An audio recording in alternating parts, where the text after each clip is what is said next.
नमस्कार, आप देख रहे हैं इंडिया न्यूज हरियाणा। मैं हूं अक्षय बिदुआ। हरियाणा से लगते दो राज्य में उपचुनाव हुए हैं और इन उपचुनावों में बीजेपी का प्रदर्शन बेदम दिखाई दिया है। हरियाणा के पड़ोसी राज्य यूपी में मैनपुरी लोकसभा क्षेत्र में बीजेपी की करारी हार हुई, तो इसी सूबे की 11 विधानसभा सीटों से बीजेपी महज 3 सीटें पीछे रह गई है और पार्टी का प्रदर्शन फीका रहा है। तो राजस्थान में भी बीजेपी की हार एक बड़ा संकेत देकर गई है। ऐसे में बड़ा सवाल यही है कि क्या हरियाणा में भी बीजेपी का दावा खोखला साबित होने वाला है और इस प्रदेश में भी बीजेपी नतीजों में पीछे छूट सकती है। यही वजह है आज की बड़ी बहस में हम जानेंगे कि उपचुनावों में बीजेपी का खराब प्रदर्शन आखिर क्या संकेत देता है और क्या वाकई में विधानसभा चुनाव पर मोदी लहर का कोई असर नहीं पड़ेगा। तो सवाल भेदभाव, समान विकास के दावों पर भी उठाएंगे और जानने की कोशिश करेंगे कि समान विकास आने वाले चुनावों में कितना बड़ा मुद्दा है और वंचित वर्गों के हक दिलाने पर पार्टियों का स्टैंड आखिर क्या है। इस पर बड़ी बहस में आज खास चर्चा होगी। हमारे साथ आप बने रहिए, हमेशा की तरह हमारी गुजारिश, और एक खास और सम्मानित पैनल हमारे साथ मौजूद रहेगा। गुजारिश यही है कि आप बड़ी बहस में हमारे साथ बने रहिए।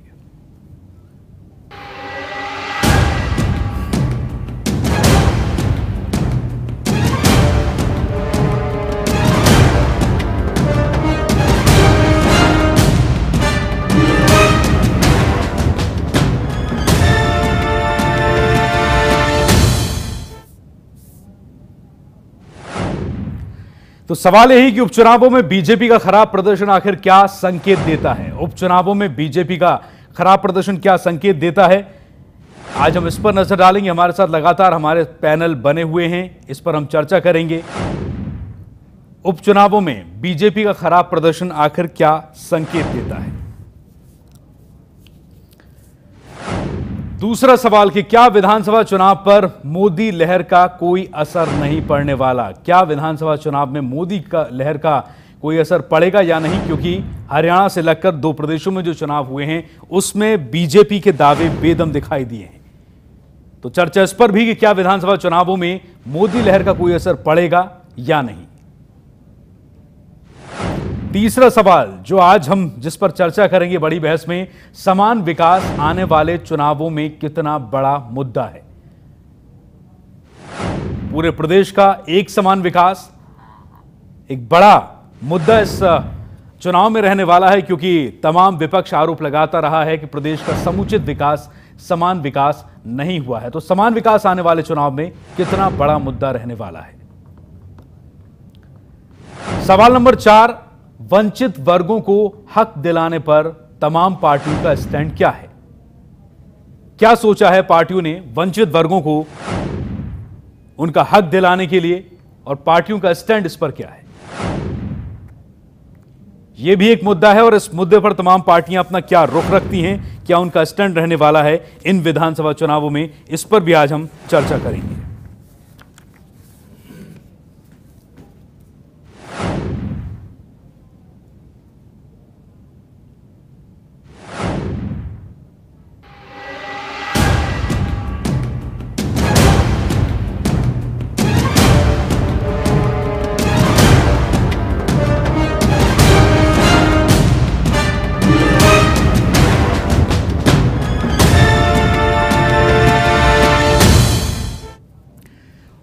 और हमारे साथ लगातार हमारे पैनल बने हुए हैं। आइए हम उनसे आपका तारुफ करा दें, परिचय करा दें। हमारे साथ इस वक्त रेणु भाटिया जी हैं, आप बीजेपी प्रवक्ता हैं। मेरे साथ वेदपाल तंवर जी हैं, आप हजका नेता हैं, हजका के वरिष्ठ नेता।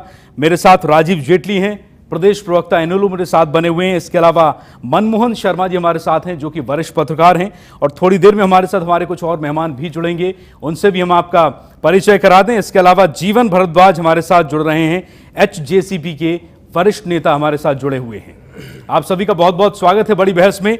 और सबसे पहले हम अपना सवाल उठाएंगे कि आखिर इन चुनावों में क्या बीजेपी के दावे बेदम साबित हुए हैं। हरियाणा से लगकर जो 2 प्रदेशों में बीजेपी के नतीजे आए हैं चुनावों में, क्या वो चुनाव ये बताते हैं कि मोदी की हवा, मोदी फैक्टर इन चुनावों से बेदम साबित होने वाला है। सबसे पहले जवाब चाहूंगा रेणु भाटिया जी आपसे। देखिए, चुनाव जब भी होते हैं कुछ ना कुछ उथल पथल ज़रूर होती है, और अगर इन चुनाव में कुछ नतीजे कम आए हैं तो इनके ऊपर चर्चा की जाएगी, आंकलन होगा कि क्या कमी रही। और ऐसा नहीं कि मोदी फैक्टर ख़त्म हो जाएगा। मोदी जी हमारे देश के प्रधानमंत्री हैं और केवल राष्ट्र के नेता नहीं, विश्व प्रसिद्ध नेता हैं आज की तारीख में। और जो चुनावों के जो नतीजे आए हैं उनमें कहीं ना कहीं ओवर कॉन्फिडेंस या थोड़ी सी कमी जो रही, उनको हरियाणा के चुनाव का असर नहीं होने दिया जाएगा और उसको पूरा किया जाएगा। जहां कहीं हमारी कमी रही उसको अनदेखी नहीं होगी और हरियाणा में उसके असर को बेअसर किया जाएगा। ऐसा हम लोग पूरी कोशिश कर रहे हैं। जी, वेदपाल तंवर जी। मेरे इस पे एक बात याद आती है, उजड़ गए वो बाग जिनके लाखों माली थे, सिकंदर गया जब दोनों हाथ खाली थे।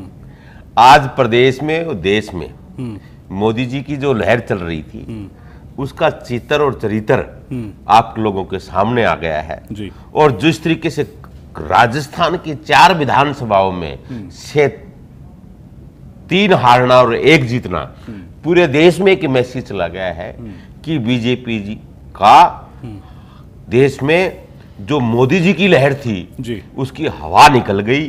वो हवा इस तरीके से निकली है कि शायद मुझे ऐसा लग रहा है जब वो साइनिंग इंडिया थी, साइनिंग वो सिस्टम था, उससे भी बेहतर आज बुरा हाल बीजेपी का है। क्योंकि अहंकार किसी का और दगा किसी का सगा नहीं है, कोई करके देख लेना। जिस तरीके से बीजेपी में अहंकार आया हुआ है, बीजेपी के नेताओं में अहंकार आया हुआ है, उसका जवाब देश की जनता दे रही है। और आज देश में जिस तरीके का मैंडेट आया है, जिस तरीके का रुझान चुनाव के आए हैं, उससे बिल्कुल साफ हो गया है कि देश में बीजेपी का जो महंगाई का व्यवस्था बनी है और अच्छे दिन आने की बात जो लोग कर रहे हैं, वो मुझे ऐसा लग रहा है कि अच्छे दिन उन लोगों के आए हैं जो टिकट वितरण में थे, और अच्छे दिन उनके आए हैं जो लोग अपनी मलाई और अपना पेट भरने का काम कर रहे थे। मैं तो एक बात कहता हूं, उसके बाद इलेक्शन के बाद एक बात आएगी सामने, बोला गैरों में क्या दम था, मुझे अपनों ने मारा, किश्ती वहां डूबी जहां पानी कम था, वाली व्यवस्था बीजेपी की लोगों की होगी।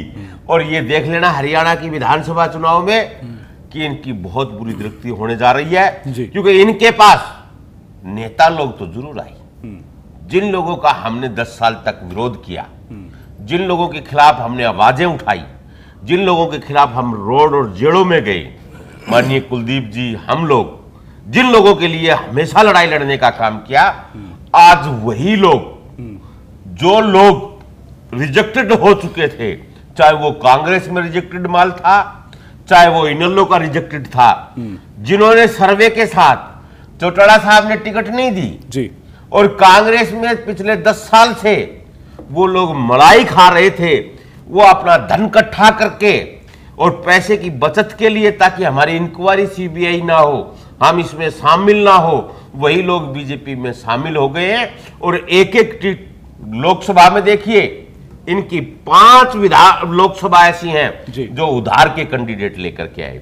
और आज मैं ये कहना चाहता हूं कि 10 कैंडिडेट इनके पास खुद के घर के हैं, बाकी के 80 कैंडिडेट ये बाहर के उधार के लेकर के काम कर रहे हैं। इनका कोई वजूद नहीं है और जनता सब कुछ जानती है, जनता देख रही है, और जनता के कोई बात नहीं है। जो ये हवा टीवी में आप लोगों के बीच में जिस तरीके से बीजेपी का लोग कर रहे हैं, इस हवा, चलिए ये हवा निकल जाएगी और आप देखना कि मोदी जी की हवा की फूंक आपके आगे आ गई है, हवाएं निकल चुकी हैं। जो लहर मोदी जी क्या कर रहे हैं, और इनके पास आज भी मुख्यमंत्री का कैंडिडेट नहीं है।